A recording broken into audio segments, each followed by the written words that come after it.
ഇറങ്ങിയ പാടെ കിട്ടിയതും കിട്ടാത്തതൊക്കെ എടുത്തിട്ട് കിട്ടി ഉൾപ്പെട്ടിട്ട് ഞാൻ വന്നേക്കണേ എന്താണ് കഥ എന്ന് അറിയാൻ വേണ്ടി. കാരണം അത്രയും വെയിറ്റ് ചെയ്തിരുന്ന ഒരു പടമാണ്, ട്രെയിലറുമാണ്. അപ്പൊ എന്താണെന്ന് അറിയാൻ വേണ്ടി എക്സൈറ്റ്മെന്റില് ഉടുപ്പ് പോലും കിട്ടിയില്ല, കൊള്ള ഉടുപ്പിട്ടിട്ട് ഞാൻ വന്നേക്കണേ. കമൽഹാസന്റെ ലുക്ക് ഷോക്കിംഗ് ആണ്. മറ്റേ മ്യൂട്ടേഷനൊക്കെ വന്ന അല്ലേ ഇതിന്റെയൊക്കെ ആൾക്കാരെ കൊല.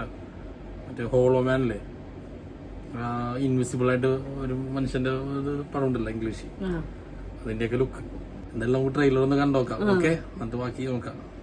ഓക്കെ, എന്താണ് അവഞ്ചസിന്റെ ലാസ്റ്റത്തെ ഇതുപോലെ ഉണ്ടല്ലോ എൻഡ് ഗെയിമിന്റെ.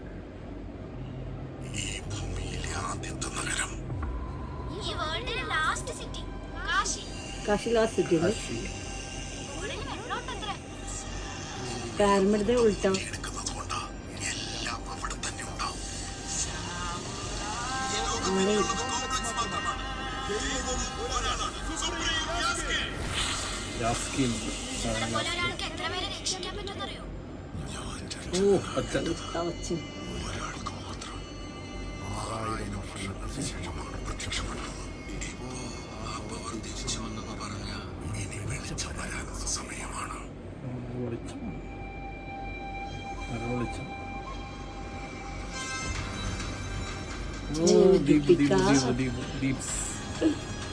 അച്ഛനെന്താണ് നെറ്റത് നെറ്റാണ് പറഞ്ഞു.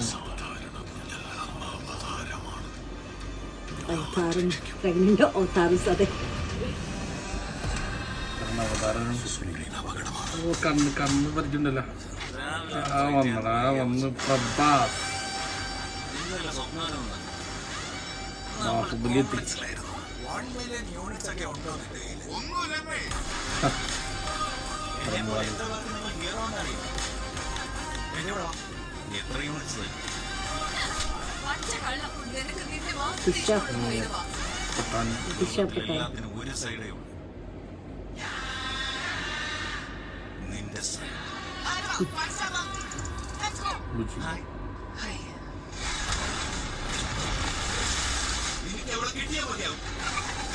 എനിക്ക് മാത്രമേ അവളെ തിരിച്ചു കൊണ്ടുവരാൻ കഴിയൂ.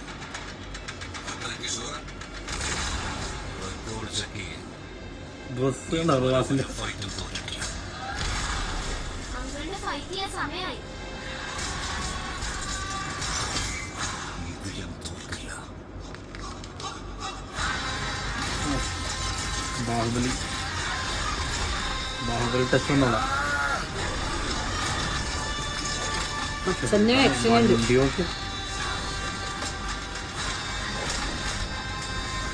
ശോഭന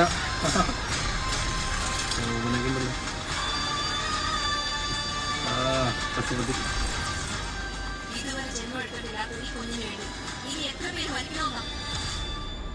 കമൽഹാസന്റെ കമൽഹാസൻ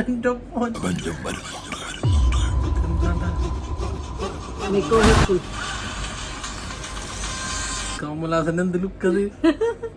മറ്റേ ഈ മ്യൂട്ടേഷനൊക്കെ വന്ന ആൾക്കാരെ ഇതുപോലുണ്ടല്ലേ. എന്താ സംഭവം? നാഗശ്വിൻ കൽക്കി പരിപാടിയൊക്കെ സെറ്റാക്കിക്കണ ഹെവി സെറ്റപ്പിലാണ് അല്ലേ. 27-ാം തീയതി ആരൊക്കെ ഉണ്ട് ഇതിനകത്ത്? ബച്ചൻ, പ്രഭാസ് ഉണ്ട്, ബച്ചൻ ഉണ്ട്, കമൽഹാസൻ ഉണ്ട്, ദീപിക പടുക്കോൺ, ദിശ പട്ടാണി, പിന്നെ ശോഭനന്റെ ഒന്നും പിന്നെ പോലൊക്കെ ഉണ്ട്. കുറെ പേരുണ്ടെന്ന് തോന്നുന്നു. വലിയ പടമല്ലേ, കുറെ പേരുണ്ടാവും. DOP എന്താണ് ഇന്ത്യക്കാരനില്ലാന്ന് തോന്നുന്നു, റഷ്യക്കാരനങ്ങണ്ടാന്ന് തോന്നുന്നു. പീരിയഡ് ദോർജി മ്യൂസിക് നാരായണ സന, മ്യൂസിക് സന. 27-ാം തീയതി എന്താണെന്നറിയാം ഫൈനലി പരിപാടി. മൊത്തം മോസ്റ്റ് വെയിറ്റഡ് മൂവിയാണ്. പക്ഷെ എനിക്ക് അത്ര അങ്ങോട്ട് ബോധിച്ചിട്ടില്ല. കാരണം മൊത്തത്തിലൊരു അവഞ്ചേഴ്സിന്റെയും കുറെ ഇംഗ്ലീഷ് പടത്തിന്റെ റെഫറൻസ് പോലെ തോന്നി എനിക്ക്.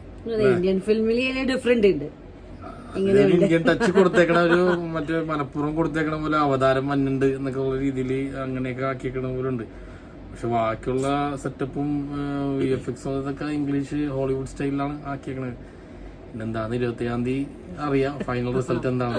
പരിപാടി തകർക്കോ അല്ലെങ്കിൽ പെട്ടി കയറുമോ എന്ന് കണ്ടറിയാം.